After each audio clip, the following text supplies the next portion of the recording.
Please remain standing for the reading of God's Word. Our passage for today is taken from the book of Titus, chapter 2, verses 1 to 5, and I'll be reading from the Christian Standard Bible Version. But you are to proclaim things consistent with sound teaching. Older men are to be self-controlled, worthy of respect, sensible, and sound in faith, love, and endurance. In the same way, older women are to be reverent in behavior, not slanderers, not slaves to excessive drinking. They are to teach what is good, so that they may encourage the young women to love their husbands and to love their children, to be self-controlled, pure, workers at home, kind, and in submission to their husbands, so that God's word will not be slandered. May God add blessing to the reading of His word. You may now be seated.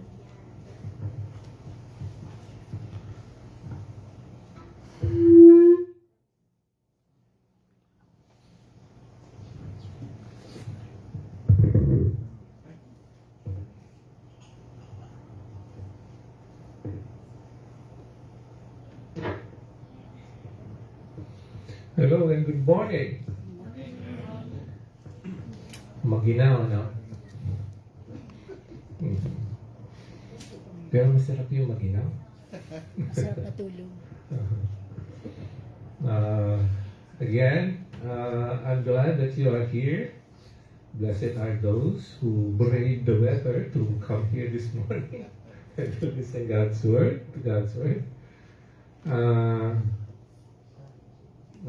Gusto ko personally welcome ang dalawang guests natin. Welcome po kayo to our fellowship this morning. Excuse me. Okay, we're continuing our study of God's Word in Paul's letter to Titus. Yeah. And I hope you've been ministered to as I have. You know, there is a wonderful thing about the Scripture, and this is it. No matter how many times you read through the Scripture, there will always be new things to dig into. Amen po ba yan? And this round, as we're studying the Scripture, the Lord has been revealing things to me that continues to amaze me. You know, even as we're going through the entire letter of Titus. And of course, I'm one who is especially elated and happy about yung ginagawa natin, that we go through scriptures, book by book, verse by verse, and explain what it means for us. Because correct understanding of scripture will lead to correct behavior and practice. Wrong understanding, obviously, will lead to wrong applications of it. So no matter how passionate we may be concerning about reading scriptures and talking about scriptures, if you have a wrong understanding, wala. Walang patutunguhang mabuti sa mata ng Diyos, no? Because we're wrongly being informed and therefore wrongly applying the Word of God. Okay, we're continuing from last Sunday's message, Titus chapter. Although we read from verses 1 through 5 of chapter 2, we're focusing on 2 this morning, verses 4 and 5, that pertains to instruction by the Apostle Paul to the older women in the church. Yan. Huwag na natin sabing older, mature na lang. Na, kung ayaw nating aminin, tayo aged na mature.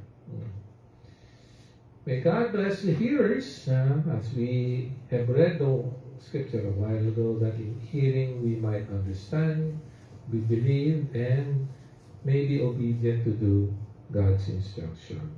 Yeah. Our series is titled counterculture living as true Christians in this broken world. Yan. Naniniwala ba tayo na we're living in a broken world? Do you see our brokenness? The only way to see our brokenness is to see kung ano yung opposite nun, yung wholeness of life, that is expressed in the scripture. And so unless we have a knowledge of what wholeness means, spiritual health, we cannot, rightly judge, evaluate our situation as being broken. And this morning's message is titled Purposeful Purity, Refining Goodness in Modern Society. Let's begin with a thought. Okay. Women, we recognize that all throughout history, women have gone through many difficult challenges in relation to yung kanilang value and place in the community. Amen po ba yan? Meron tayong, and we acknowledge that all throughout the ages, meron ganyan struggle. Let's just begin to cite some of these. Meron mga legal, mga rights and benefits yung ating mga kapatid na kababaihan where they were defined yung kanilang benefits bilang individuals in the sight of God. For example, the right to vote. Dati hindi nakakapag-voto ang mga kababaihan. And then equal rights in marriage, family and control of property, protection against intimate partner violence. Although I had a medyo different opinion about that law, hindi ko elaborate. I'm just here to say, I think yung batas na yan is a redundancy that is not necessary. Because right now, it actually is being unjust to the men. Opinion ko lang po. It's being unjust to the men.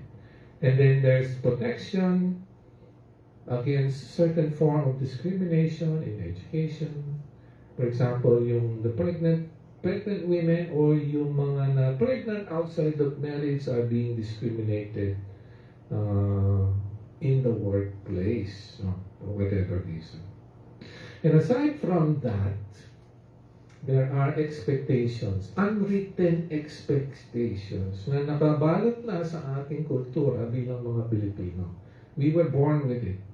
At yung expectations na yan ay nakabalot sa ating kultura bilang Pilipino. So that women in the Philippines often face daily expectations shaped by family responsibilities, gender norms, care, work, community ideas about respectability. And these expectations, they vary from region, class, age, and religion.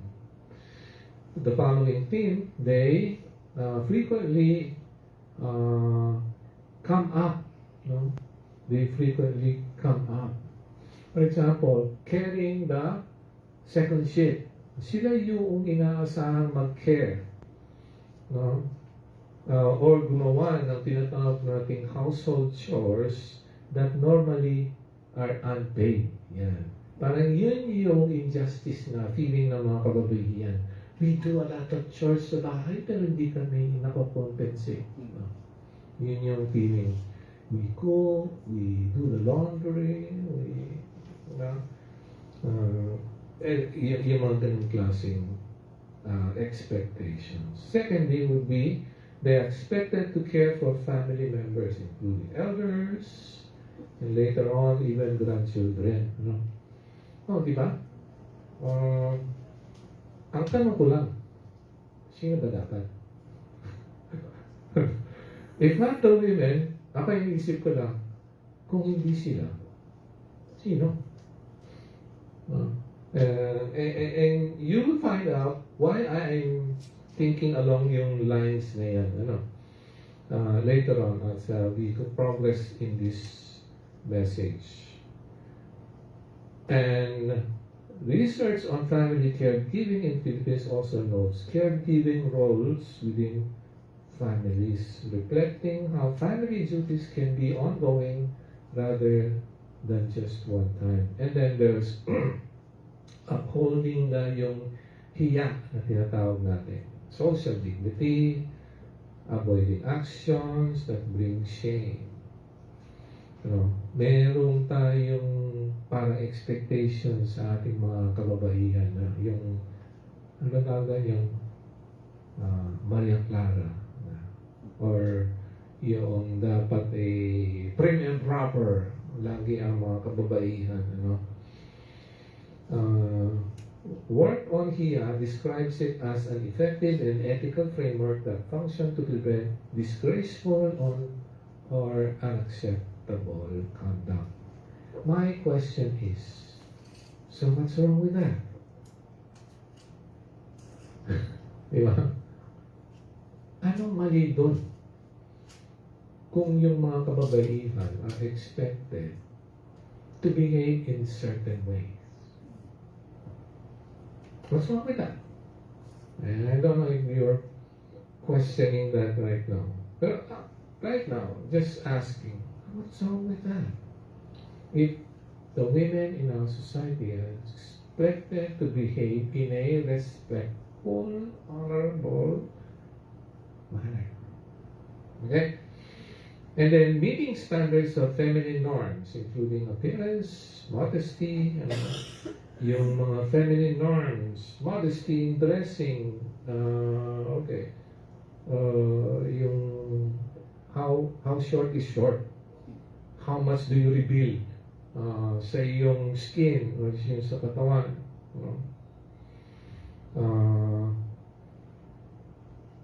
Okay, so again, my question is, what's wrong with that? If you ought to be covering more of your skin than revealing, what's wrong with that? Siguro meron naman yung extreme na tinatawag natin na there are sects, religious sects, kung saan yung kanilang female members wear long sleeves, tapos yung kanilang palda, pagkahaba-haba hanggang sa ankle, talagang walang pinapakita. Or in some religion, nakatakip yung mukha, walang pinapakita, including the hair and everything in this black garb. Okay, so much for that. Take one. Be held to relational expectations. The same line of research on feminine norms include relational subfacet. Okay. So suggesting that daily interaction can be shaped by norms about romantic relationship roles and relational contact. Yan. So, nakita natin yung mga expectations. There are political struggles that have been addressed, and we say thank you. Na-address na yun. But yung expectations concerned about women,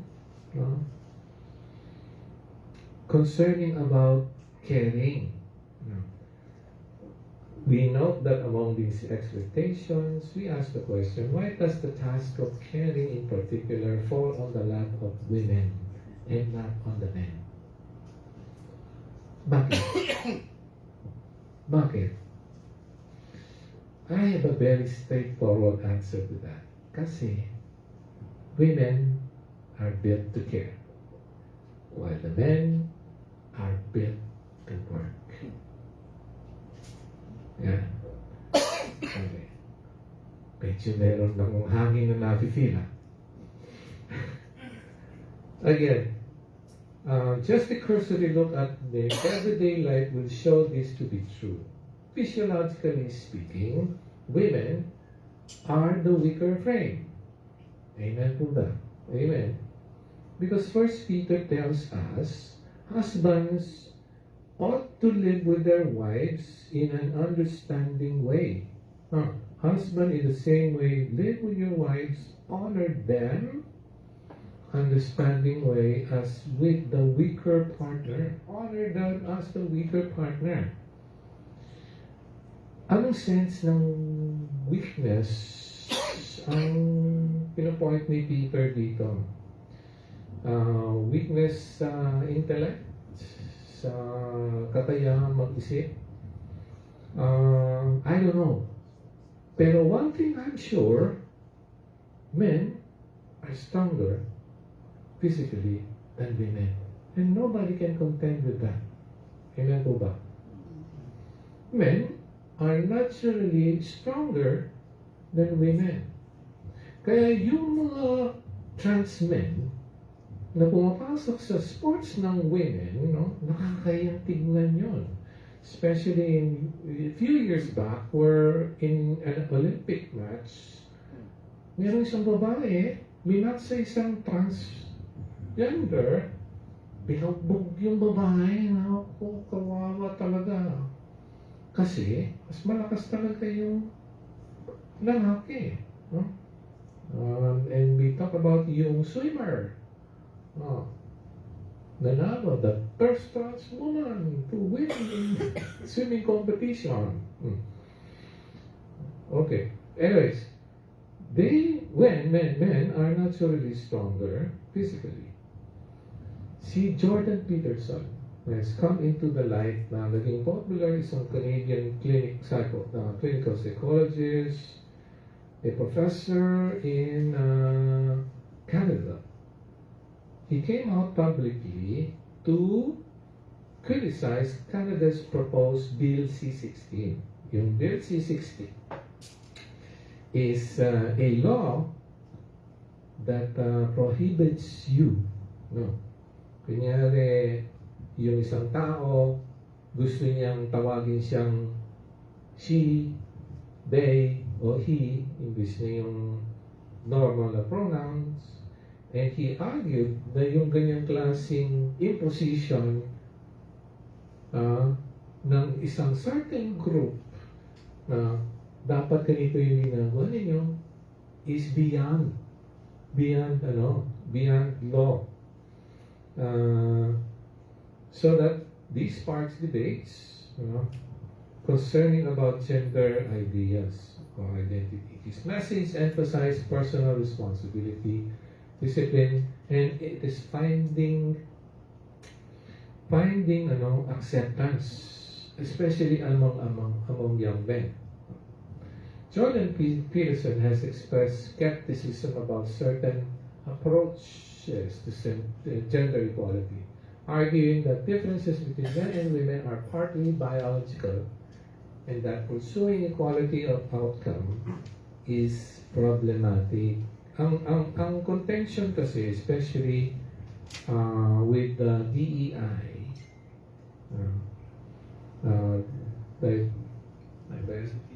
diversity, equity, and inclusive, seeks to have laws that in a certain company, dapat kalahati ng workforce mo, babae. O kaya, you should not discriminate people according to color with regards to certain jobs. Yeah. No. So that yung competency, hindi tinitingnan yung galing mo, instead, by the color of your skin, o kaya yung gender mo. Yun yung nagiging basihan ng usapin. No? Which is ludicrous. Problematic, actually.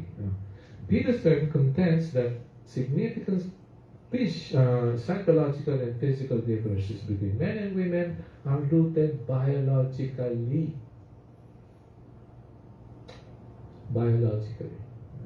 So now, not solely as a social conditioning. He argues that differences naturally lead to different occupational distribution.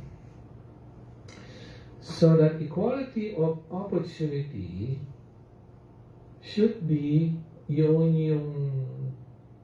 pwedeng tanggapin instead of equality of outcome. He distinguishes between equality of opportunity, which he supports, and equality of outcomes, which he opposes. Peterson argues that mandating equal representation in all fields ignores that men and women may have different preferences and interests, and that outcome-based equality would require discriminatory policies. Yeah.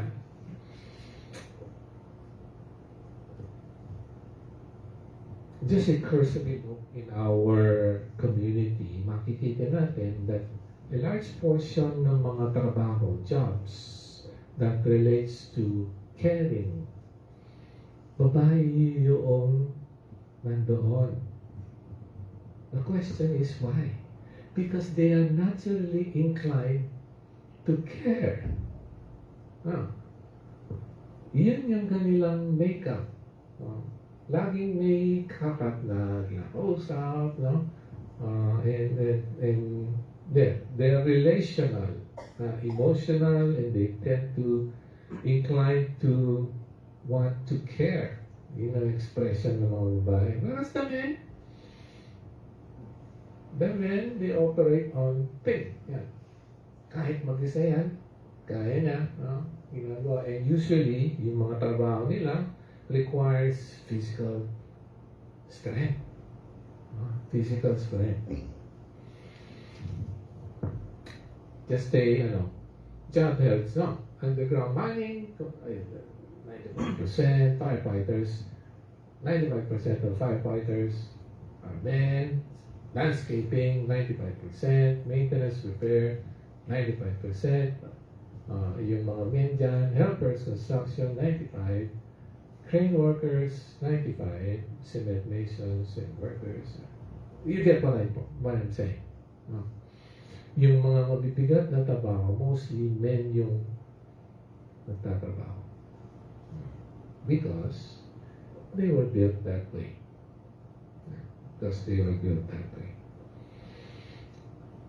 Okay. What am I trying to say? Now, having said all that, ito lang yung point ko dyan. Biblically speaking, man and woman were created equal in value, but nonetheless, we were created different from each other in order that we may fulfill specific tasks na appropriate towards each sex. Recall ba natin yan?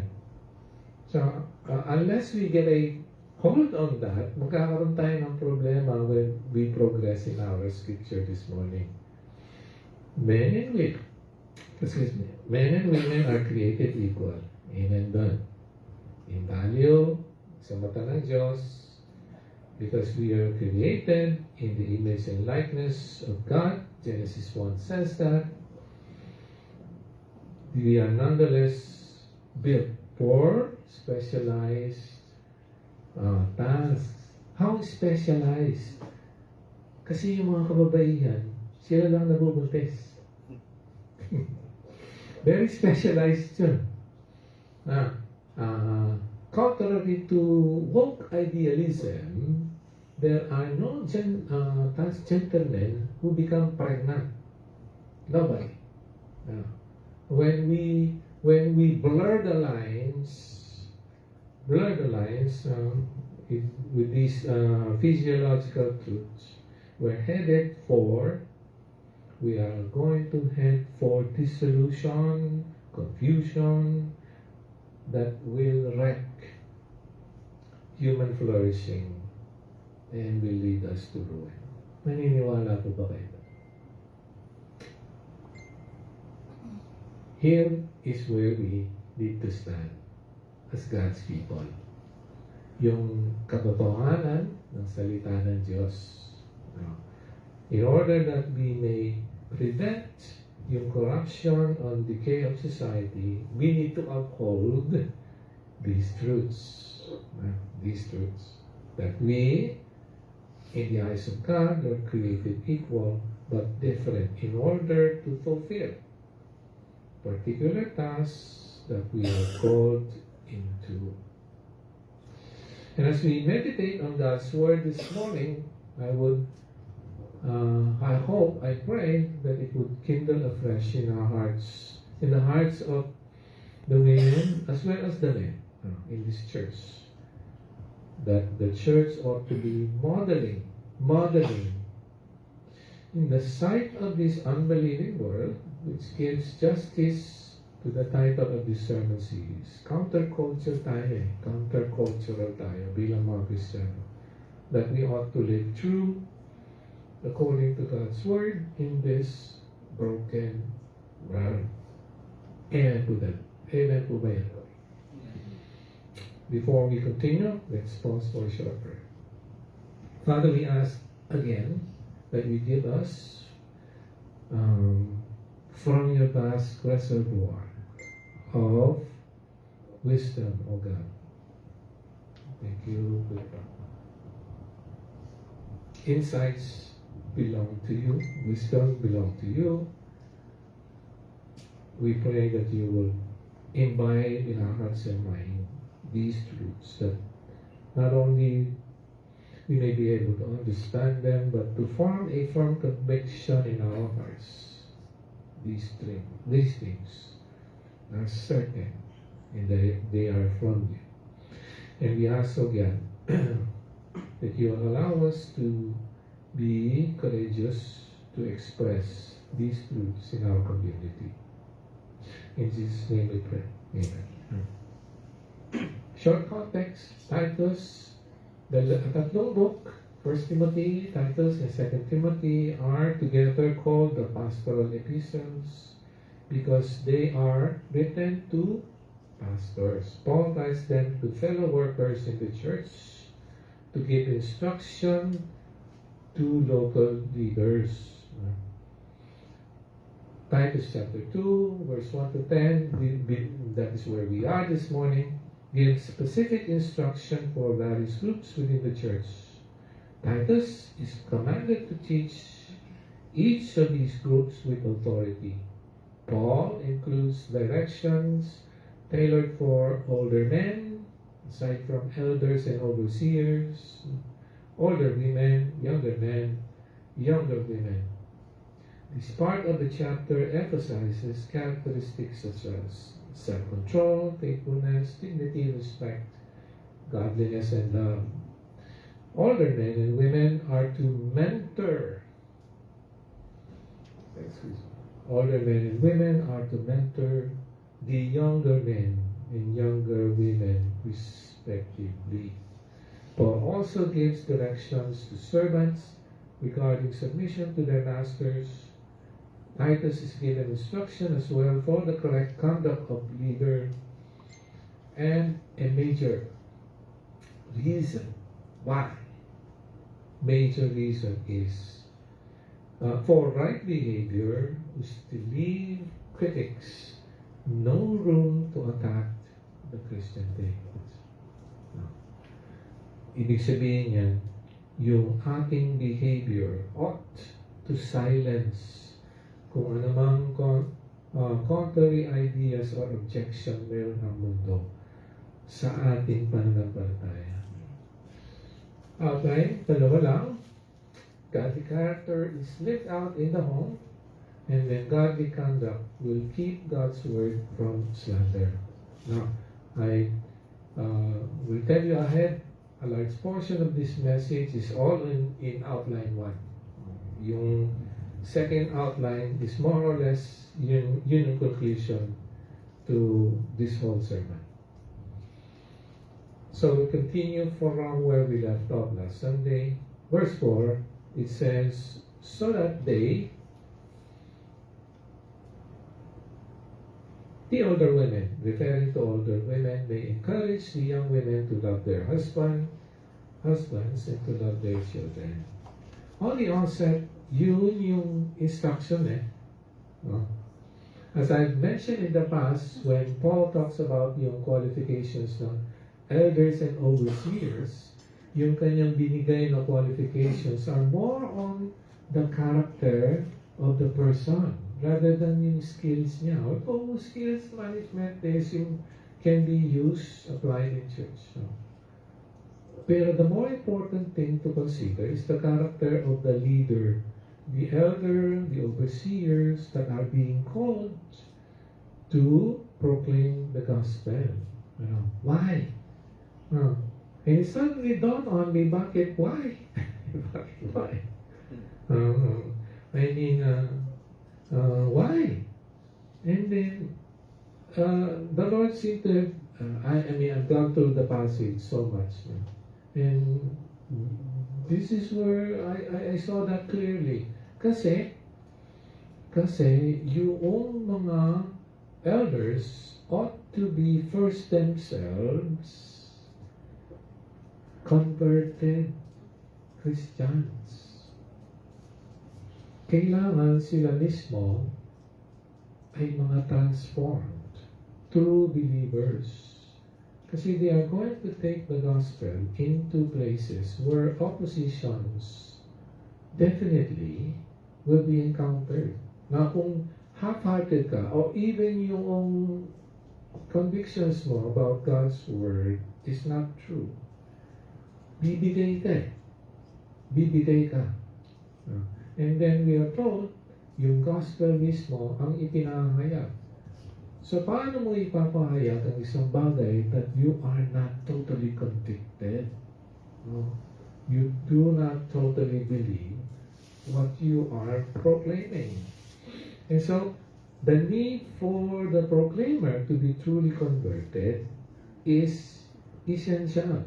No? Is essential. The concluding word "so that" points us to verse 3, no? Which tells us about the preceding instruction that led to verse 4.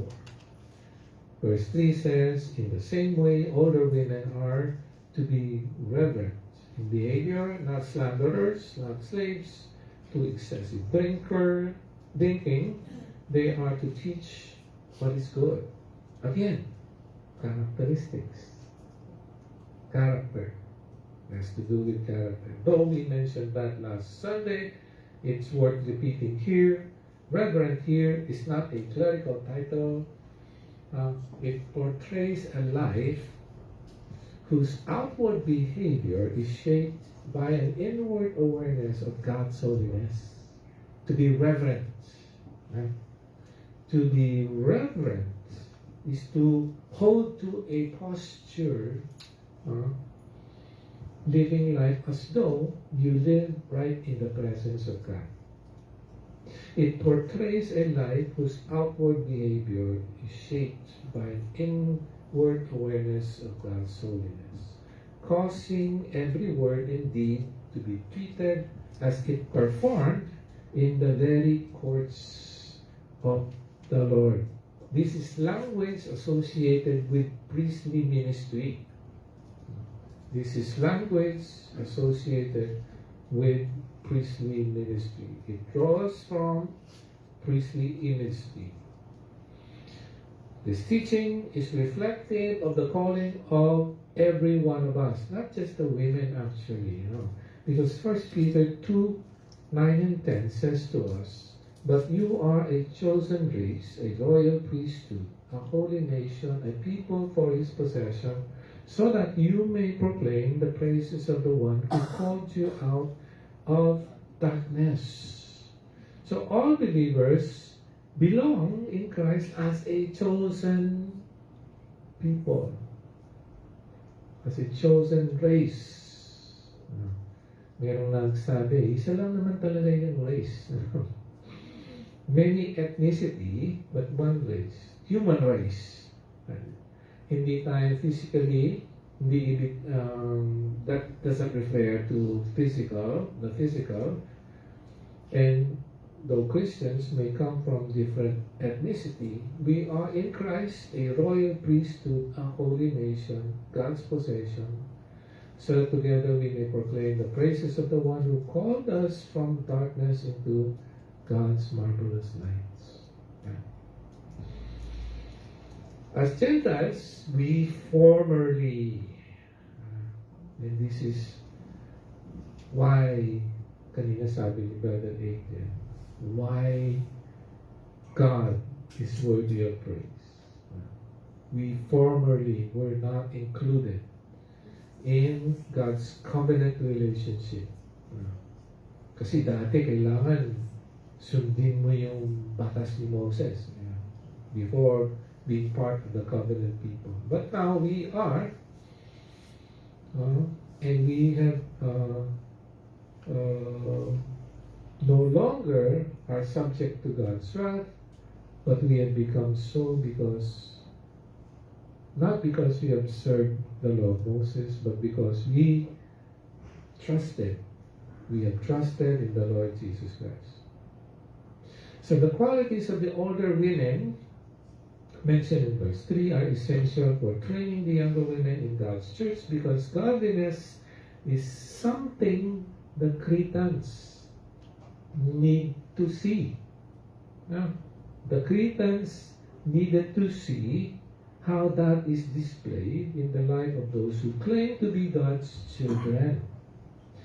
And then we remember in verse 12 of chapter 1, where Paul says, these Cretans are known as always lying.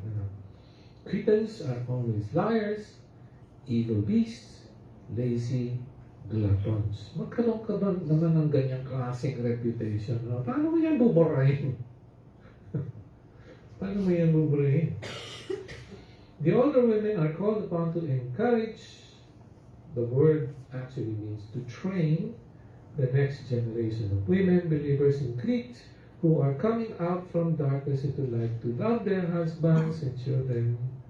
So now Paul instructs Titus to instruct the older women, encourage the young women to love their husbands and to love their children. Love has varied expression, of course. So we ask the question, paano ba yun i-display? Paano ba yun ipapakita? How are the women in Crete to love their husbands and children? In this way, display their new life in Christ. And Paul gets into the detail of that in verse 5. First of all, to be self-controlled. Self-control now. Again, has to do with character. The Greek word is sophron. To be sober-minded, self-controlled, temperate, prudent, sound in mind, self-control, discreet. Sophron, properly, it means to be safe because moderate, referring to what is prudent because correctly, divinely balanced, which is far from being in the middle of the road. Biblical moderation describes a man who does not command himself, but rather is commanded by God. This root, soundness, then reflect living in God-defined balance. Yun yung ibig sabihin ng self-control.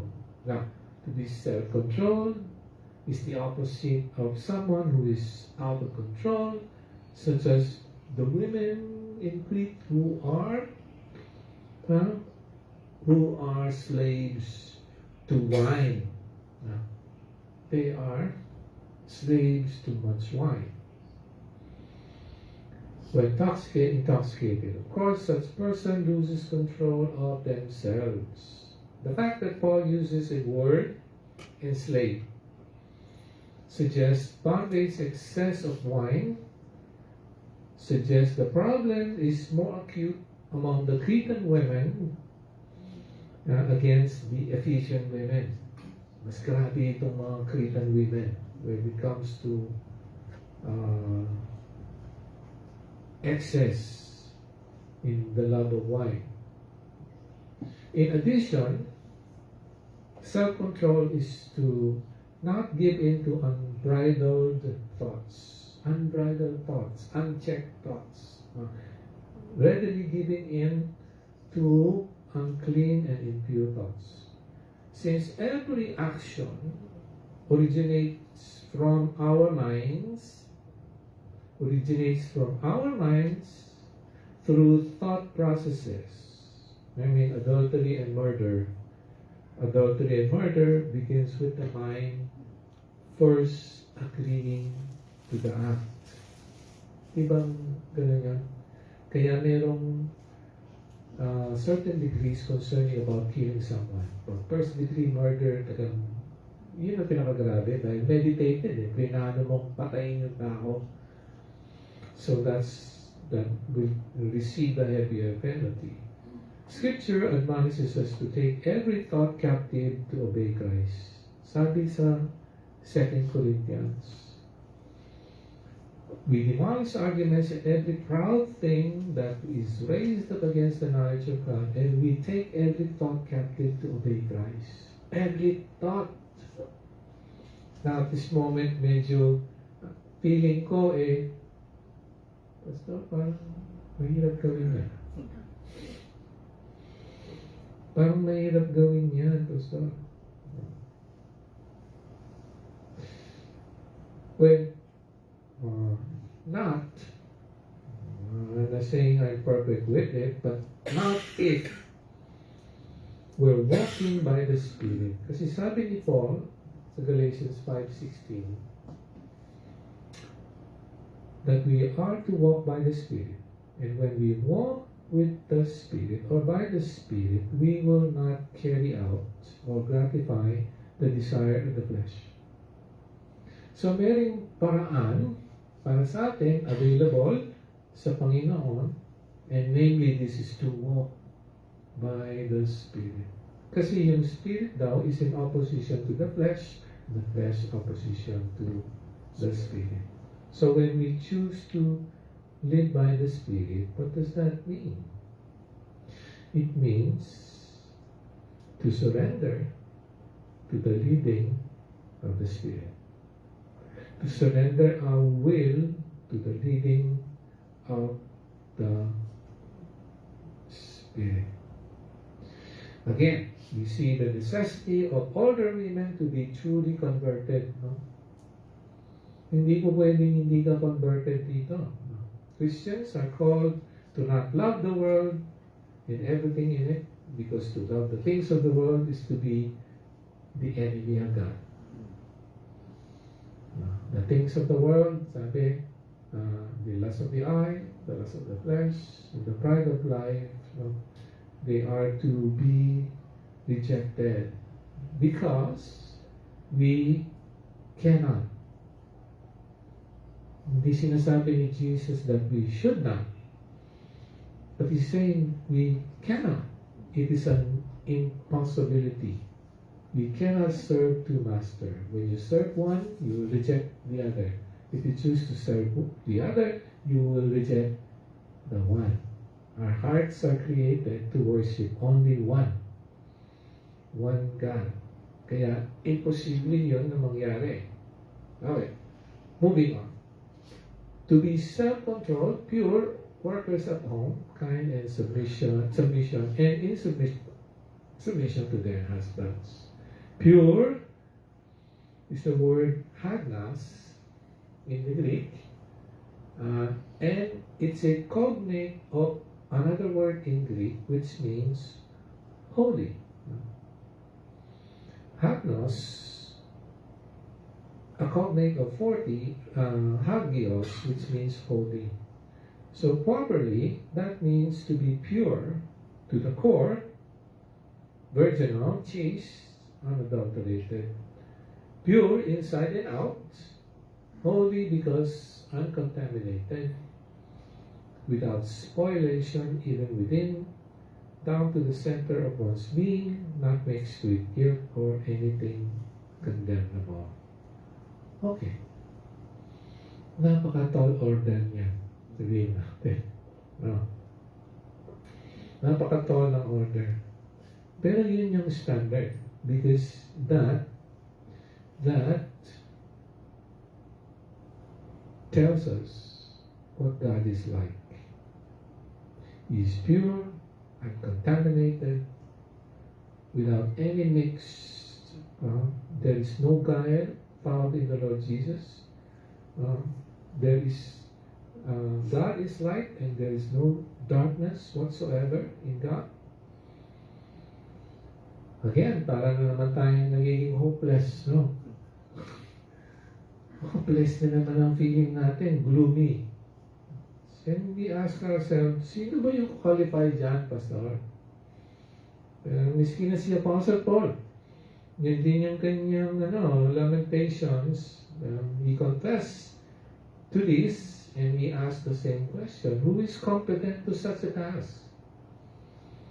2 Corinthians tells us that. He writes, our adequacy. Sabi niya, our adequacy is from God. He has made us competent to be ministers of a new covenant, not of the letter, but of the Spirit. That's the emphasis there.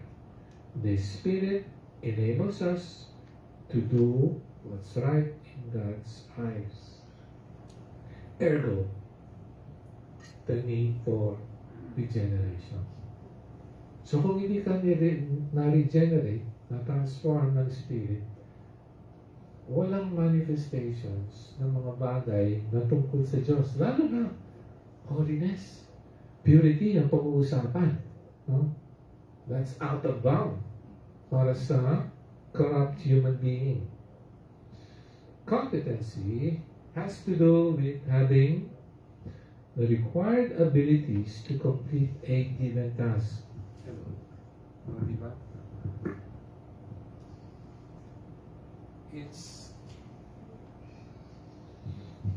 It's having the required abilities to complete a given task. Sa trabaho secular, companies will spend a lot of money training their employees to do certain tasks. They make them competent. Now, if secular companies are that way, shouldn't we expect that also from God? Shouldn't that be true also about God? And God does this through various spiritual gifts He gives to the church. For example, Ephesians, sabi doon, He Himself, namely Christ, gave some to be apostles, some prophets, some evangelists, some pastors and teachers, and the purpose is to equip the saints, or to make them competent, to equip the saints for the work of ministry to build up the body of Christ. Oh, so wala tayong excuse na sabihin natin, Pastor, hindi ko kaya gawin yan. Kaya kami nandito, kami mga pastor, teachers, Sunday school teachers, pastors, are here precisely, we are called to equip you, God's people, to do the work of the ministry and to build you up. So as I've been saying, every Sunday, we're here to build one another up, to encourage one another to do what God commands us to do, namely, to proclaim the good news. Now, again, unless we become threatened by these, sabihin natin, this is hard to accomplish. Hard. Nasabi ko na rin yan sa aking kaibigan na pastor na rin na yan in the past. Pastor, ano ba kahirap niya? Hindi yun mahirap, sabi niya. Anong hindi? Napakahirap, no? Hindi mahirap yan. Imposible. Tama siya. Posible yan without the help of the Spirit. So that the truly born-again Christian or the truly born again Christian, hindi ito magiging something na hindi niya natural na nagagawin o nagagawa. Because that will come out of him as the natural expression of someone who has been transformed by the Spirit. Magiging natural yun sa kanya. Natural. So that, ito lang ang pwede natin sabihin dyan. No. Pero like all the rest of the spiritual giants in the past, in the Bible, we may also fail. Pwede tayong mag-fail. Pero flawless perfection is not the goal. Ano yung goal? Obedience. Obedience. Obedience, as I've been mentioning, is evidence of faith. Faith is evidence of being regenerated. And being regenerated is evidence of being saved. Yan. Obedience is the true evidence that we love God. When you love someone, sabi ni Jesus in John chapter 14:16, if you love me, you will obey my command. So, sa economy ni God, ang pag-ibig ay in-express through obedience. Through obedience. Sabi ni David, kung ang nais mo ay sacrifice, I would have given up his sacrifice. But what you desire is brokenness and contrition of heart. Submission. Submission entails obedience. And we manifest our love for God through obedience to His command. Possessing these character traits, yung self-control and being pure, are called upon the older women in order to teach the younger women these practices. Moving on. Ang susunod ay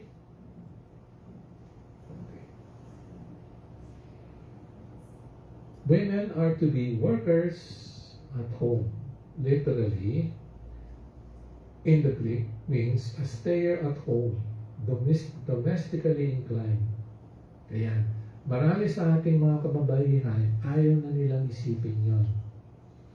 Many among secular women have almost, if not altogether, abandoned yung kanilang hindi work yan no? Ministry nila sa Panginoon sa bahay. No? Many have already abandoned that. Homemakers, that translate on oikourgos in the Greek, certainly this affirm the admonition to and praise of women who give their time and energies to working to make the home a prepared place to meet the needs of the family.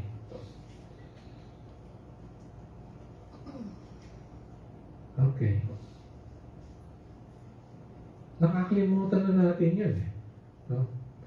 And then the Filipino women in our community are being attacked. Bakit kayo yung gumagawa niyan? Bakit kayo yung nag-care para sa elderlies? Kayo yung nag-prepare ng breakfast? Kayo nag-aayos niyan? Ito yun Nakalimutan na ba natin yan?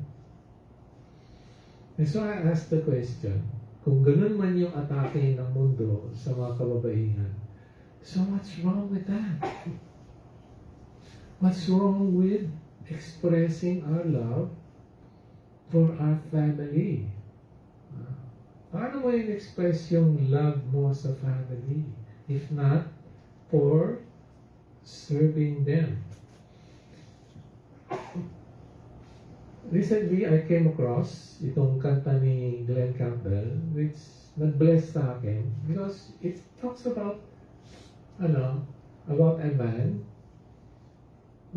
pinupuri niya yung kanyang nanay. He got there, he was drunk, wrinkled, scared, and crying. Then she took him up and held him to her breast, and he sure was glad to get what Mama offered. And then he went to sleep and put his fears to rest. It didn't seem to matter what he needed. He could always count on Mama to supply. And regardless of the sleep she might be losing, he always found a twinkle in her eye. Apparently, itong lalaki na ito, nalasing na eh. Umawing lasing, pero andun pa rin si Mama, kinare pa rin siya. And then the refrain goes, there ought to be a Hall of Fame for mamas. Kung narinig ko yan, I'm always almost teary-eyed. There ought to be a Hall of Fame for mamas. Creation's most unique and precious pearls. And heaven help us always to remember that the hand that rocks the cradle rules the world.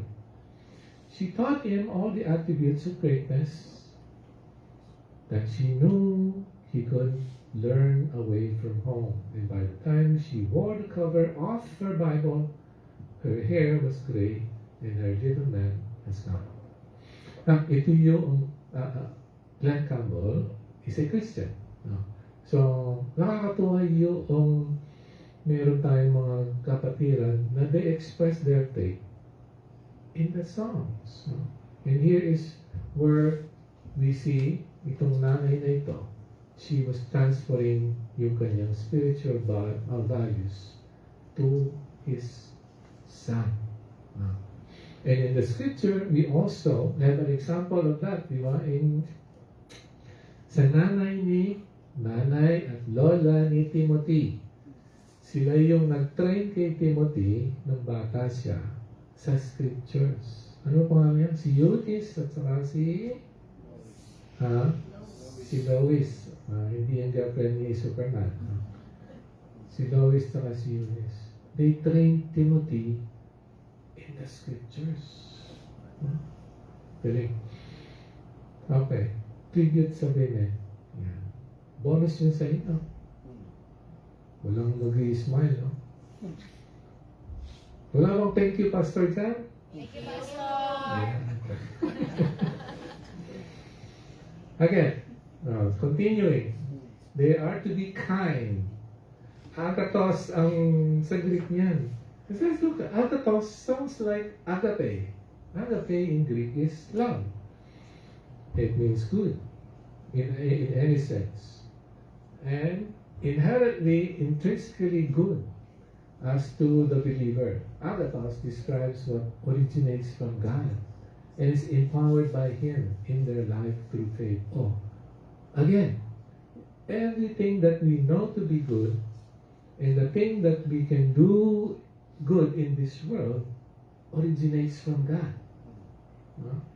Therefore, again, the need for the older women to be truly converted, to be truly lovers of God in order to convey what God wants them to do.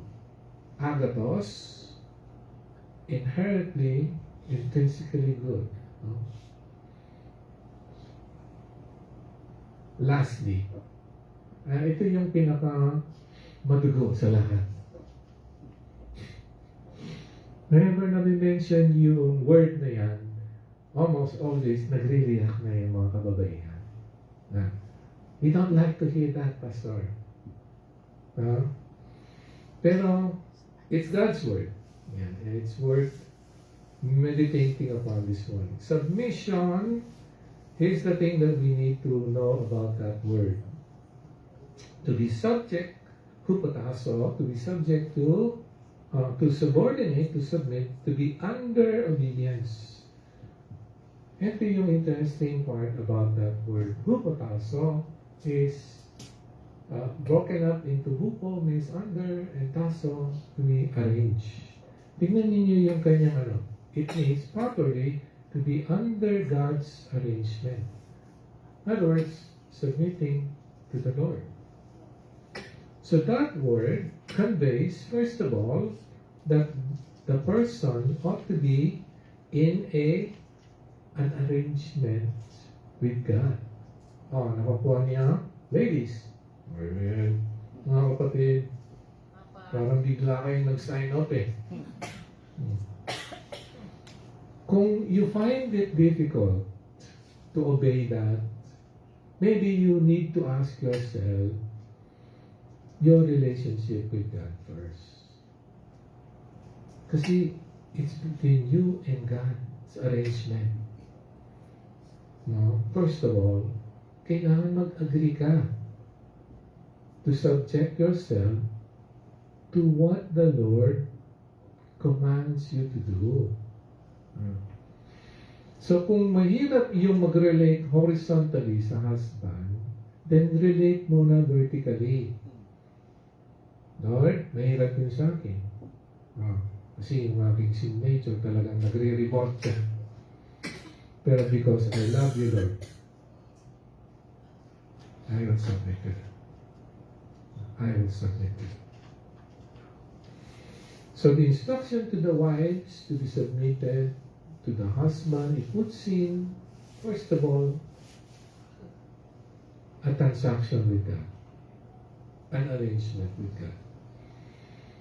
And this is consistent all throughout Paul's letter, yung call for the women to submit themselves to their husband. All throughout his letter, yun yung panawagan niya, that wives are to submit. How? In everything. Walang winiwithhold. In every matter, in everything, na usapin, the man should be not domineering, but leading. No. Leading the women as head. Sabi ni Paul, Christ is the head of man, man is the head of the woman. As Christ is, and God is the head of Christ. So may hierarchy. May hierarchy. And I love yung ating mga kapatiran who are in the ministry ng military and peace and order. So whenever I see soldiers lined up in obedience to their commanding officers, that give me a chill because it reflects a certain characteristic of what the Christian should be. Kasi in the scripture itself, we are sometimes likened to soldiers, as Christ being our commander-in-chief. Anyway, submission,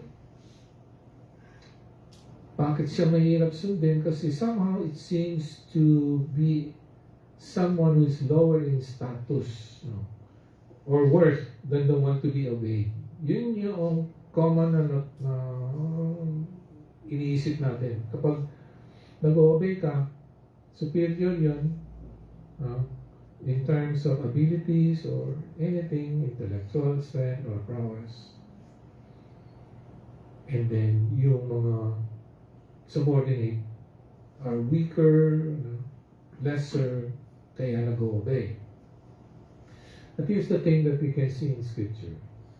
Jesus Christ Himself, the Son of God, He embodies perfect, willing submission. When He was 12 years old, bilang human, He obeyed His parents. He honored His earthly parents. And when He went through the cross, suffering as He did, He yielded to the Father's will. Again, submitting to the pain and suffering.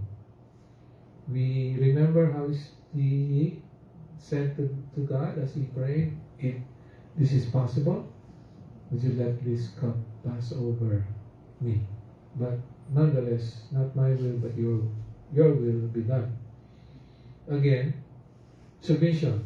This is the second person, God the Son, submitting to the will of God the Father. And in the resurrection, it says that the Father will put everything under his feet. But by saying that,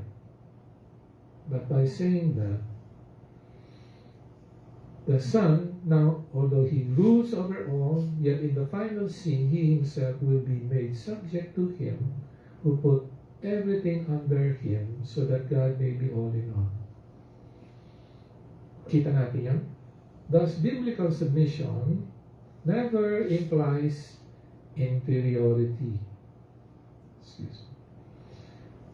Biblical submission never implies superiority. The Father is God, the Son is God, the Holy Spirit is God. One God, subsisting in three persons, operating in this world according to their role. Same nature, same nature ba yan? Or anyway, essence, correct. Thank you, kapatid. Same essence, having three persons. And that should give us an understanding of why submission should not be something to disdain. To demonstrate divine submission, again, in Scripture, we see that this is the declaration of the Lord. Whenever you see all caps na Lord, it indicates the personal name of God, Yahweh. To my Lord, Adonai, sit at my right hand until I make your enemies your footstool. Lord, this seems to be a conversation between the Father and the Son. And we see yung commitment ng Father to serve the Son in humbling Adonai's enemies to make them footstools, and to accomplish the ultimate exaltation of the Son in this passage. Di pa natin yung nakikita. Pinaglingkuran ni Yahweh si Adonai. Yes or no? Do you see that? And when we see scriptures and Jesus being depicted as a humble servant, I imagine si God pala ay servant.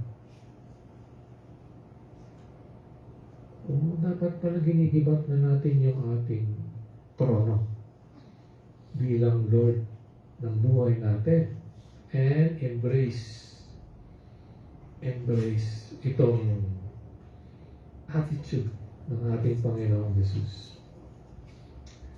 Women, the Bible does not teach that women are spiritually, intellectually, or personally inferior to men. Submission then should never mean women are less valuable, women cannot have opinion.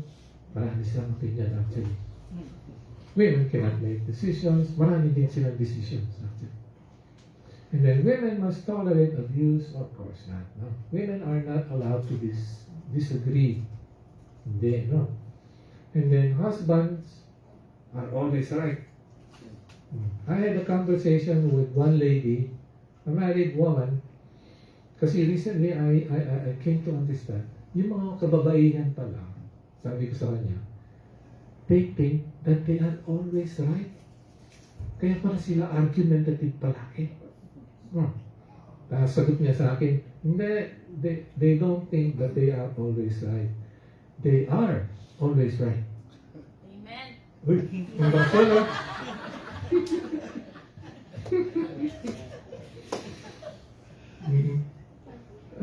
Now I understand. And men, wala talaga tayong panalo sa kanila. When it comes to that.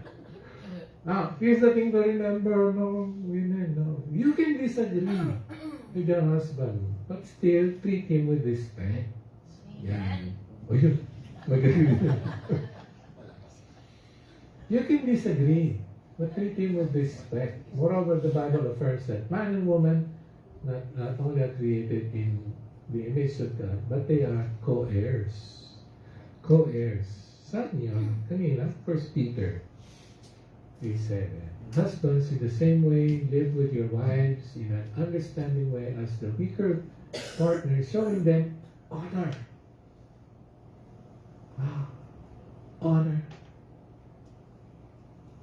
As co-heirs of the grace of life. And as I mentioned in the past, Christianity is the one, sabihin natin religion, that really uplifted yung value and place ng mga kababaihan sa ating community, sa mundong ito. Co-heirs. Meron nagsabi that woman was plucked from the side of sa rib ni Adam, not above him in order to subject him, nor below him, not to be trampled, but sa side niya in order to come alongside, near the heart, para mahalin. Amen ba yan? Hindi na naman yun?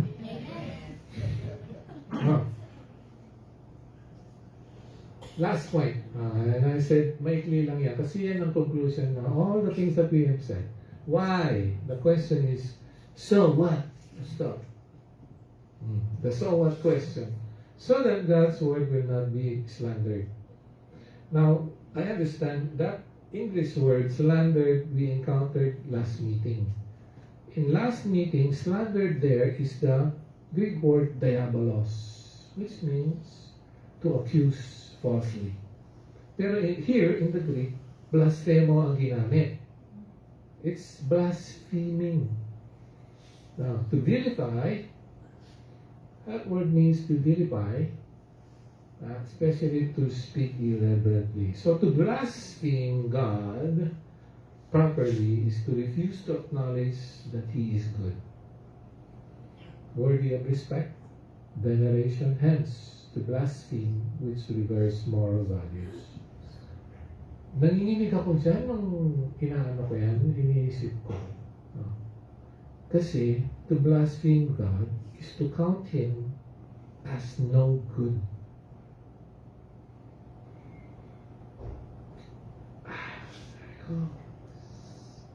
Sino bang taong mag-dare na sabihin si God no good? All you can be, I don't know, sagad na sa buto talaga ang yung arrogance pag sinabi na si God hindi mabuti.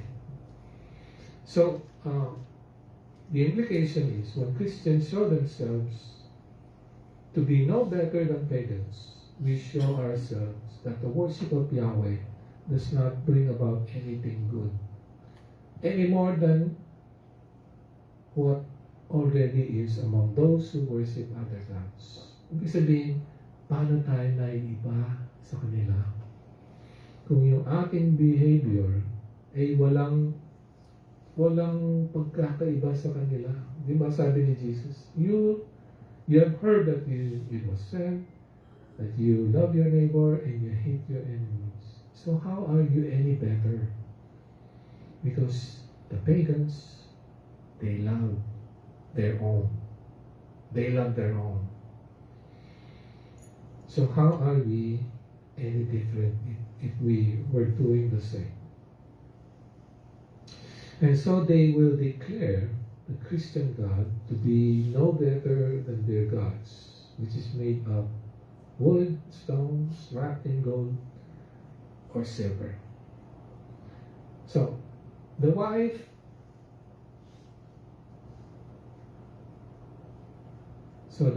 who do not love their own children and do not respect and submit to their husband are giving unbelievers a just cause to slander God's word, to count His word as no good, unworthy of obedience. Something huge is at stake, obviously. My sisters, no less than God's name is dishonored when we disobey God. Careful thoughts. I'd conclude na tayo.